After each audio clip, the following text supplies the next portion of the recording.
Hello students, मैं RP Verma welcome करता हूं आपका mother India law classes Shri Ganganagar में।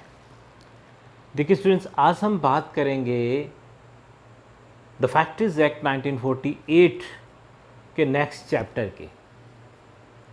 तो बच्चों, जो कारखाना अधिनियम 1948 है हमारा, उसके अंदर जो इम्पोर्टेंट टॉपिक्स हैं जैसे प्रोविजंस रिगार्डिंग हेल्थ, ये हमने टॉपिक कवर कर लिया। आप प्लेलिस्ट में जाके लेबर लॉ की और ये देख सकते हैं। प्रोविजंस रिगार्डिंग वेलफेयर, ये अपनी लास्ट क्लास में हमने कवर किया, ये भी आप देख सकते हैं। आज एक बहुत ही इम्पॉर्टेंट और एक बहुत ही ज़रूरी टॉपिक हम डिस्कस करेंगे और इसका नाम है वर्किंग आवर्स फॉर अडल्ट्स। अगर हम इस चैप्टर की बात करें तो इस चैप्टर के अंदर डिफरेंट 3 कंसेप्ट्स हैं: working hour for adults, working hour for women and working hour for children. तो सबसे पहले हम बात करेंगे वर्किंग आवर फॉर अडल्ट्स। तो आप देखिएगा चार्ट के अंदर आपके सामने बहुत सारे प्रोविजंस मैंने मेंशन किए हुए हैं। इस चैप्टर में है क्या?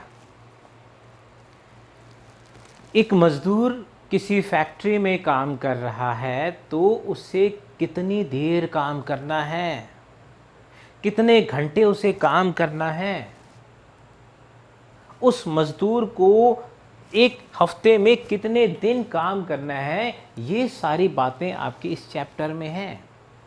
अगर वो अपने निर्धारित काम से ज़्यादा काम कर रहा है तो क्या उसको कोई एक्स्ट्रा वेजेस मिलेंगे, ये बातें हमें डिस्कस करनी है।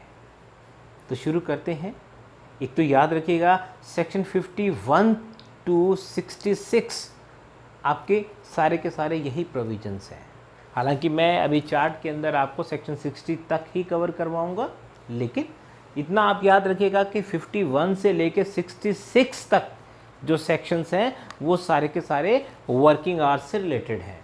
तो देखिएगा सबसे पहले इस टॉपिक में हमें क्या बताया है। तो सबसे पहले जो 51 सेक्शन है उसके अंदर हमें बताया है वीकली आवर्स के बारे में। मैं ये बात बच्चों आपको पहले ही क्लियर कर चुका हूँ कि जहाँ पे भी आपको एक न्यूमेरिकल फिगर मिले, एक डिजिटल डाटा आपके सामने हो, उसे अच्छे से लर्न कीजिएगा। क्योंकि एमसीक्यू जब हमसे पूछे जाते हैं, ऑब्जेक्टिव टाइप्स क्वेश्चन जब हमसे पूछे जाते हैं, तो सबसे ज़्यादा क्वेश्चंस आपके इसी न्यूमेरिकल फिगर से जुड़े हुए मिलते हैं। तो देखिएगा ये प्रोविज़न हमें क्या कह रहा है। ये प्रोविज़न ये कह रहा है कि किसी भी फैक्ट्री के अंदर एक वीक में ज़्यादा से ज़्यादा 48 आवर्स काम करवाया जा सकता है। इसका मतलब ये हुआ कि आप लोगों की एक फैक्ट्री है और मैं एक वर्कर हूँ, तो आप मुझे एक हफ्ते में मुझसे 48 घंटे काम करवा सकते हैं। लेकिन बच्चों इसका मतलब ये नहीं है कि आपने 2-3 दिन लगातार काम करवा के 48 घंटे और मेरा वीक पूरा कर दिया। वो हम आगे देखेंगे एक दिन में कितना काम पॉसिबल है।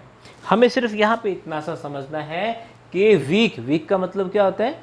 अब यहाँ पे वीक का मतलब 7 डेज है या 6 डेज है या 5 डेज है, ये हम आगे डिस्कस करेंगे। अभी सिर्फ आपको सिर्फ ये समझना है कि एक हफ्ते में हम वर्कर से 48 आवर्स ही काम करवा सकते हैं। इसके साथ में 3 बातें और हमें ध्यान रखनी है इसी सेक्शन में। वो क्या है कि अगर वर्कर खुद चल के ये कह दे कि साहब मैं ज़्यादा काम करूँगा, 48 घंटे से ज़्यादा काम करूँगा, और वो लिख के भी दे रहा है, तो भी ऐसा एग्रीमेंट वॉइड होगा। आप 48 आवर्स से ज़्यादा वर्कर अगर खुद गए तो भी उससे काम नहीं ले सकते। दूसरी बात, अगर एम्प्लॉयर ऐसा कोई एग्रीमेंट करे, जैसे मान लीजिए मैं एक बेरोजगार हूँ, एक अनएम्प्लॉयड पर्सन हूँ, मेरे पास कोई काम नहीं है, मैं एक फैक्ट्री में जाता हूँ, एम्प्लॉयर ये कहता है कि भाई मैं तो 60 घंटे काम करवाऊँगा, तो अगर ये एग्रीमेंट करता है तो काम पे रखूँगा, नहीं तो नहीं रखूँगा। तो बच्चों, अगर एम्प्लॉयर ऐसा कोई एग्रीमेंट कर रहा है वर्कर के साथ कि भाई मैं 48 आवर्स से ज़्यादा काम करवाऊँगा, तो इस तरह का एग्रीमेंट भी आपका वॉइड है। अब यहाँ पे थोड़ा सा हम लेबर लॉ से हट के बात करें तो ऐसा कौन सा सेक्शन है जहाँ पे इस तरह के एग्रीमेंट वॉइड होंगे। तो याद रखिएगा जब हम पढ़ते हैं सेक्शन 23 किसका, इंडियन कॉन्ट्रैक्ट एक्ट 1872 का सेक्शन 23, जिसमें ये बताया गया व्हेन कंसिडरेशन और ऑब्जेक्ट इज अनलॉफुल, तो आप प्लीज़ मेरे चैनल के इंडियन कॉन्ट्रैक्ट एक्ट की प्लेलिस्ट में जाइए और वहाँ पे आपको ये टॉपिक मिल जाएगा। तो देखिए दोबारा फिर याद करवा रहा हूँ, पहली बात तो ये 48 आवर्स आपको काम करवाना है एक वीक में। एक वीक का मतलब यहाँ पे मान लीजिए 7 डेज, तो 7 दिनों में हमें 48 घंटे काम करवाना है। उसके बाद में अगर वर्कर खुद कह दे कि साहब मैं ज़्यादा काम करूँगा तो एम्प्लॉयर को करना चाहिए 9, और अगर एम्प्लॉयर जो है वो कंपेल कर रहा है वर्कर को काम करने के लिए, उसके साथ ऐसा कोई एग्रीमेंट कर रहा है कि भाई 48 आवर्स से आपको ज़्यादा काम करना है, तो हमारा कानून कह रहा है 9, आप ऐसा एग्रीमेंट नहीं कर सकते। उसके बाद में थर्ड पॉइंट इसी का जो आपका है वो ये कहता है कि अगर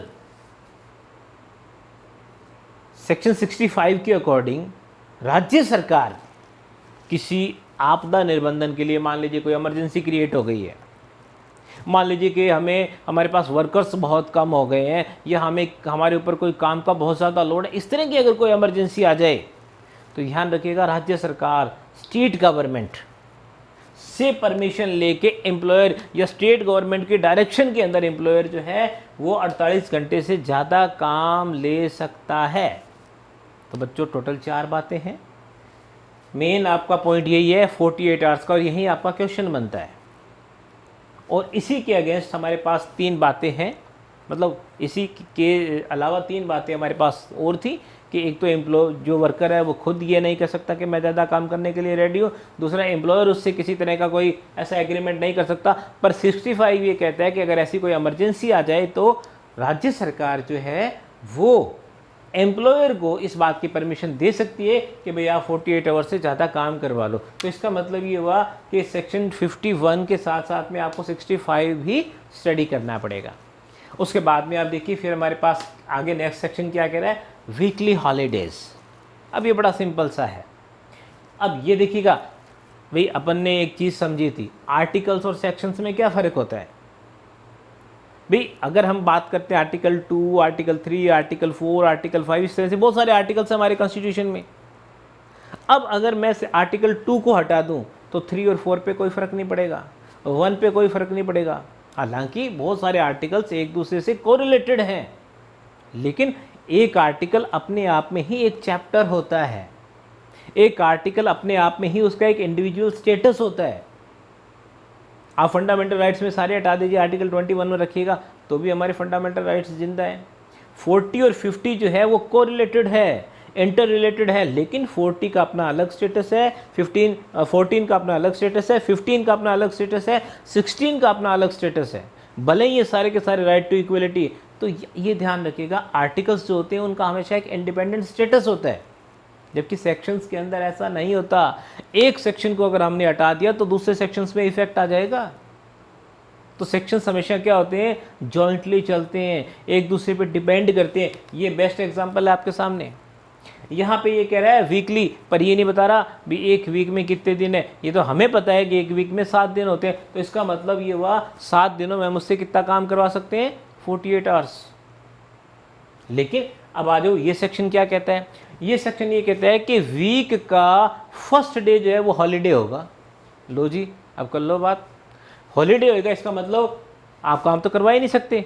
तो इसका मतलब वीक तो 7 डेज का हो गया, पर वर्किंग डेज कितनी होगी, अगर एक हॉलीडे को निकाल दे तो पीछे 6 दिन रह गए।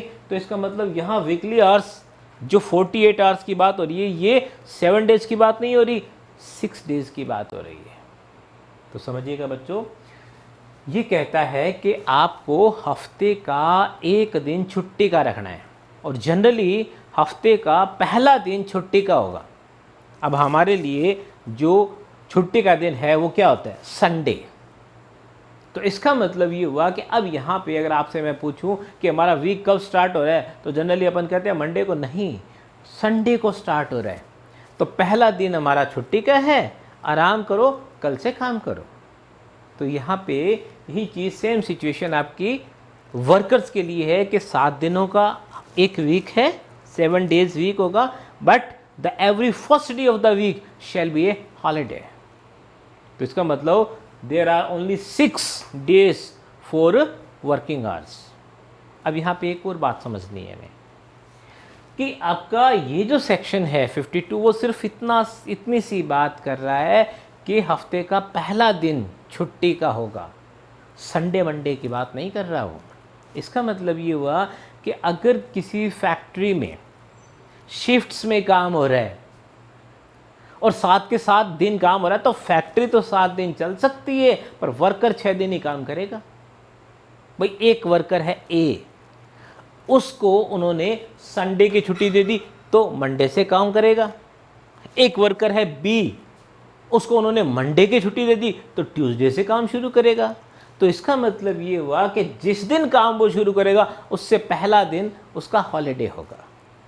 तो बड़ी सिंपल सी बात ये है कि इस हफ्ते में एक छुट्टी आपको मिलेगी और यूँ मान लीजिए कि हफ्ते का पहला दिन, अब ये हफ्ता सबका संडे का ही शुरू हो ये ज़रूरी नहीं है, ये डिसाइड करेगा एम्प्लॉयर वर्कर्स के हिसाब से, उनकी शिफ्ट्स के हिसाब से। लेकिन अगर मान लीजिए कि मेरा थर्सडे को शुरू हो रहा है वीक, मैंने ज्वाइन किया और थर्सडे की शिफ्ट में मैं आ रहा हूँ तो थर्सडे मेरा हॉलीडे हो जाएगा और उसके बाद में फ्राइडे से मेरा वर्किंग शुरू हो जाएगा।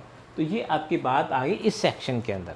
उसके बाद में आप देखिए फिर हमारे सामने क्या है, उसके बाद में हमारे पास है कंपनसेटरी हॉलीडेज़। ये एक बहुत ही इम्पॉर्टेंट पॉइंट है बच्चों एग्ज़ाम के पॉइंट ऑफ व्यू से। कंपनसेटरी हॉलीडेज़ का यहाँ क्या मतलब है? देखो बहुत सारे और भी बहुत सारे एक्ट्स अपने को मिलेंगे जहाँ पे कंपनसेटरी हॉलीडेज़ की बात हो रही है। एक जनरल जो मीनिंग आता है वो ये है कि मुझसे आज बहुत ज़्यादा काम करवा लिया, बहुत ज़्यादा।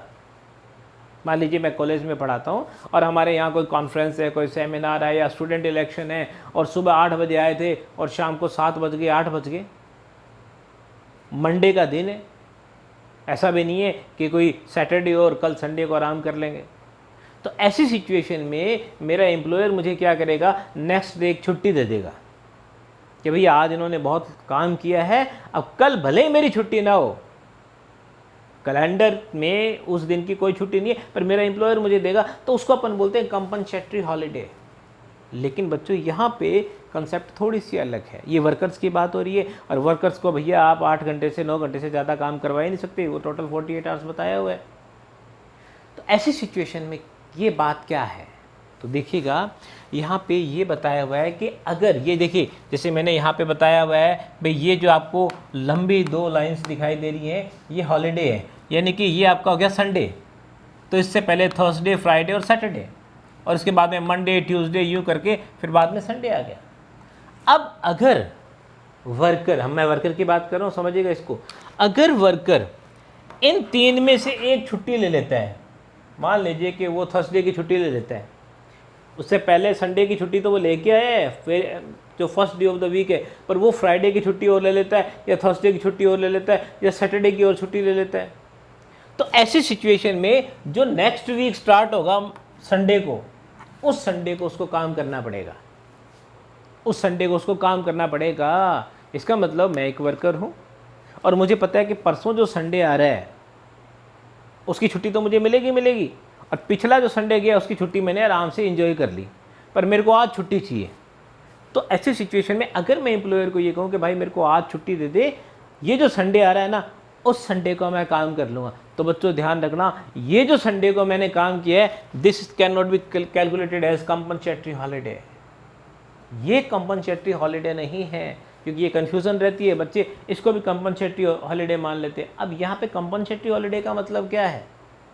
कंपनसेटरी हॉलीडे का मतलब है कि अगर वर्कर ये चाहता है, एम्प्लॉयर ये चाहता है, सॉरी, अगर एम्प्लॉयर ये चाहता है कि वर्कर छुट्टी वाले दिन काम करे, एम्प्लॉयर ये चाहता है, यानी कि ये जो आपका दिखाई दे रहा है, ये जो आपको संडे दिखाई दे रहा है, अगर एम्प्लॉयर ये चाहता है कि इस संडे को काम करे तो इससे पहले वाले जो 3 दिन हैं, अगर मान लीजिए उसको पहले ये बात पता हो कि भाई संडे को काम लेना है, तो वो इन 3 दिनों में खुद चल के उसको छुट्टी देगा, खुद चल के। अदरवाइज यहाँ पे स्पेशल बात ये मेंशन है कि किसी छुट्टी वाले दिन अगर आप वर्कर से काम ले रहे हो तो उसके जस्ट बाद वाले 2 महीने, जैसे मान लीजिए मैं बात करूं आज 25 अगस्त की, 25 अगस्त को मान लीजिए मेरा छुट्टी का दिन है और मेरा एम्प्लॉयर मुझसे आज काम ले रहा है, तो उसके जस्ट अगले 2 महीने देख लीजिएगा, यानी कि 26 अगस्त से सितंबर और सितंबर से अक्टूबर। तो इन अगले 2 महीनों में मैं कोई भी एक छुट्टी अपनी मर्जी से ले सकता हूं और मेरे एम्प्लॉयर को वो छुट्टी मुझे देनी पड़ेगी। This is called compensatory holiday. मान लो मैंने आज काम कर दिया जबकि आज तो मेरी छुट्टी का दिन था। अब मेरे को पता है आगे 5 सितंबर को छुट्टी आ रही है, तो मैं उससे पहले 4 सितंबर को या उसके बाद में 6 सितंबर को एक छुट्टी ले लूँगा और मेरे एम्प्लॉयर को देनी पड़ेगी। This is called compensatory holiday. तो आपको इतना डेप्थ में जाने की जरूरत नहीं है, बस इतनी सी बात ध्यान रखनी है कि अगर एम्प्लॉयर छुट्टी वाले दिन मुझसे काम ले रहा है तो उसके बदले में अगले 2 महीने में जब मैं चाहूँ मुझे एक छुट्टी देनी पड़ेगी और वो छुट्टी जो मेरी बाकी की जो छुट्टियाँ हैं उनसे अलग होगी। उसके बाद में देखिएगा डेली आवर्स। अब यहाँ पे आपको एक छोटी सी कन्फ्यूज़न होगी, पर आप तो सभी बहुत इंटेलिजेंट बच्चे हैं। डेली आवर्स के अंदर ये बताया हुआ है कि वर्कर से आप 9 घंटे काम ले सकते हैं। अब गड़बड़ हो गई। क्या गड़बड़ हो गई? गड़बड़ ये होगी कि अगर एक दिन में हम उससे 9 घंटे काम ले सकते हैं तो एक वीक के अंदर वर्किंग डेज कितनी है? 6 है। अब 9 × 6 करके देखो कितनी हो गई? 54। भाई मेरी मैथ कोई ज़्यादा बढ़िया नहीं है, लेकिन आप कैलकुलेट करके देख लीजिएगा। 9 6 या कितने होते हैं? 54।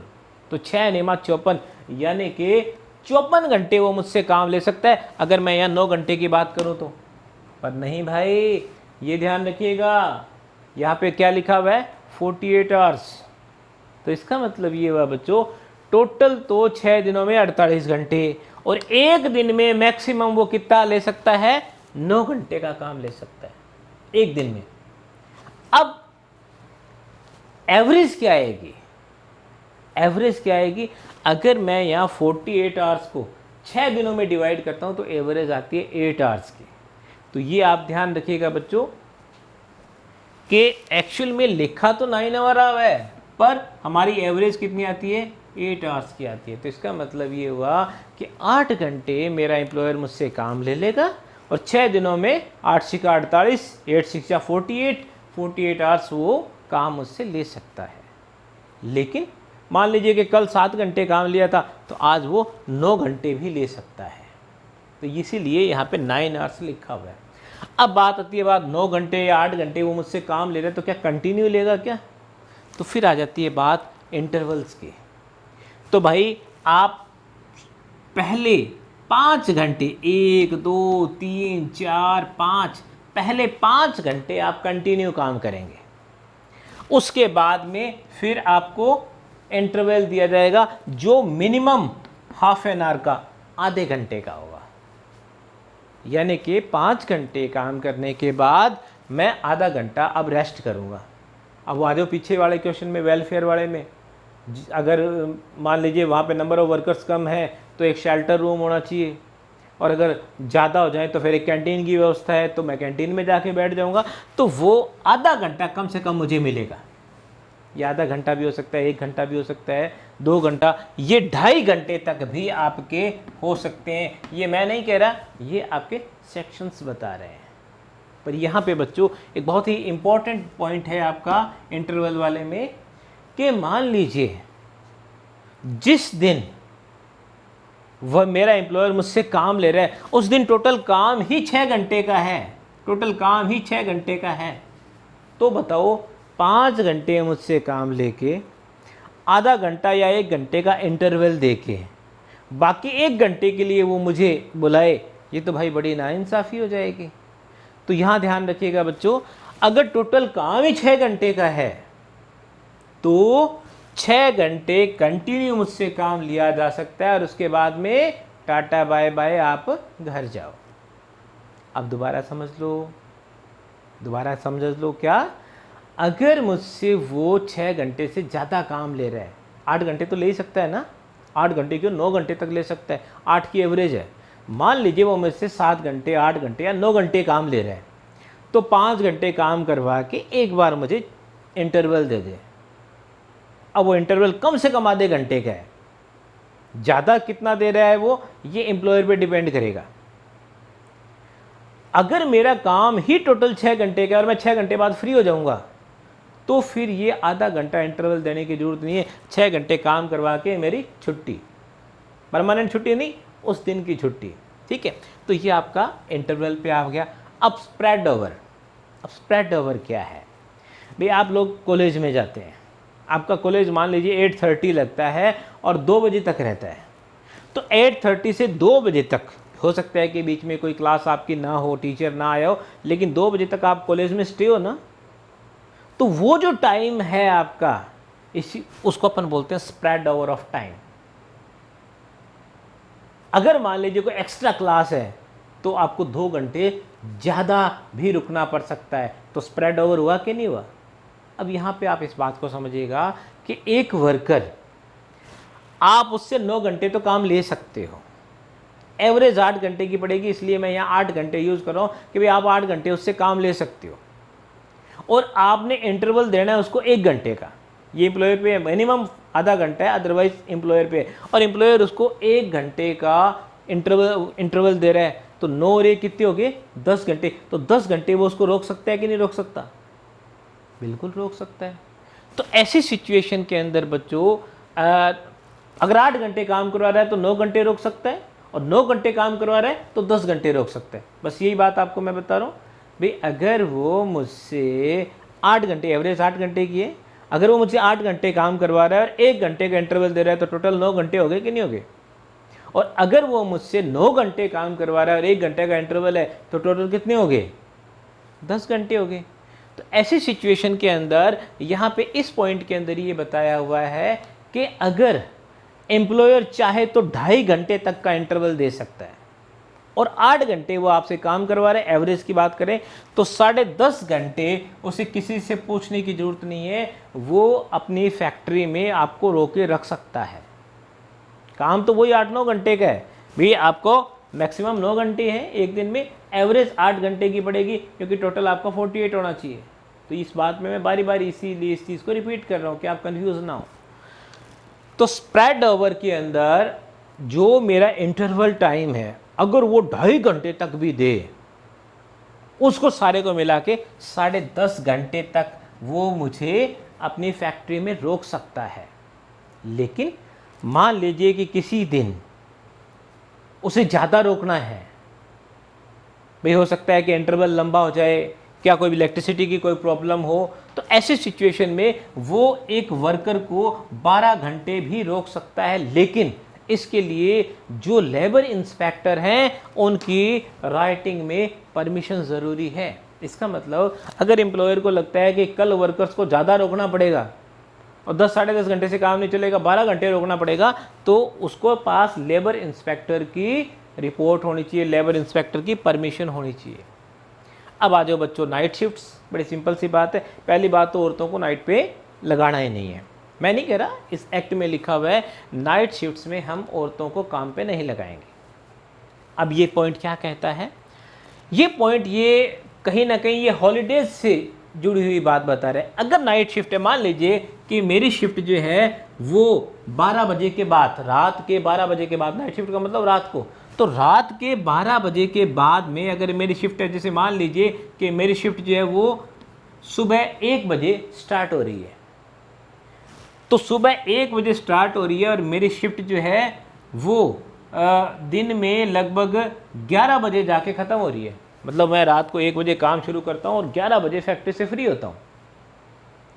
तो इसका मतलब ये हुआ कि अब ये जो टाइम है मेरा रात के फिर 1 बजे तक, ये मेरी क्या है? नेचुरल छुट्टी है, हॉलीडे नहीं है। क्यों? क्योंकि 12 घंटे में ही काम मेरे से लेगा ना, तो एक मेरी शिफ्ट पूरी होगी।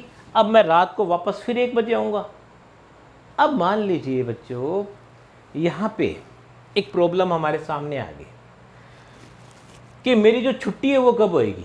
भाई मेरी जो शिफ्ट है वो सुबह 1 बजे चल रही है और वो चलती है दोपहर, मतलब सुबह ही कोई 11 बजे तक, ठीक है। और अब अगला दिन जो है वो छुट्टी का है, तो ऐसे सिचुएशन के अंदर 11 बजे से लेके रात को 1 बजे तक, ये तो एक मेरी नेचुरल छुट्टी है, नेचुरल मैं इस चीज़ से फ्री हूँ।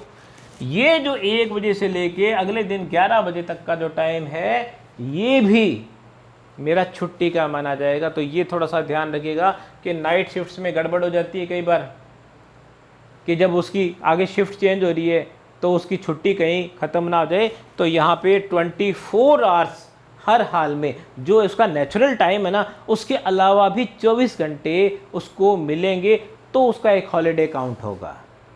उसके बाद में फिर हम आ जाते हैं नो ओवरलैपिंग ऑफ शिफ्ट्स।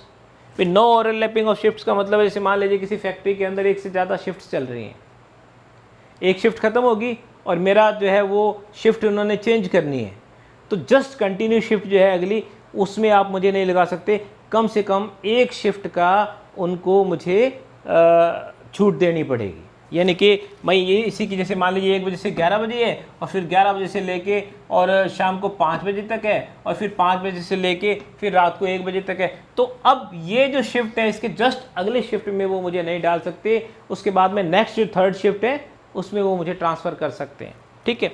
उसके बाद में है ओवर टाइम। भाई अगर कोई ऐसी सिचुएशन आ जाए कि वर्कर्स को मुझसे ज़्यादा काम लेना पड़े, यानी कि 48 घंटे से वो ज़्यादा काम ले रहा है, ऐसी कोई सिचुएशन आ जाए, तो यहाँ पर जो एम्प्लॉयर है उसके पास भी राज्य सरकार की परमिशन होनी चाहिए, ये ध्यान रखें।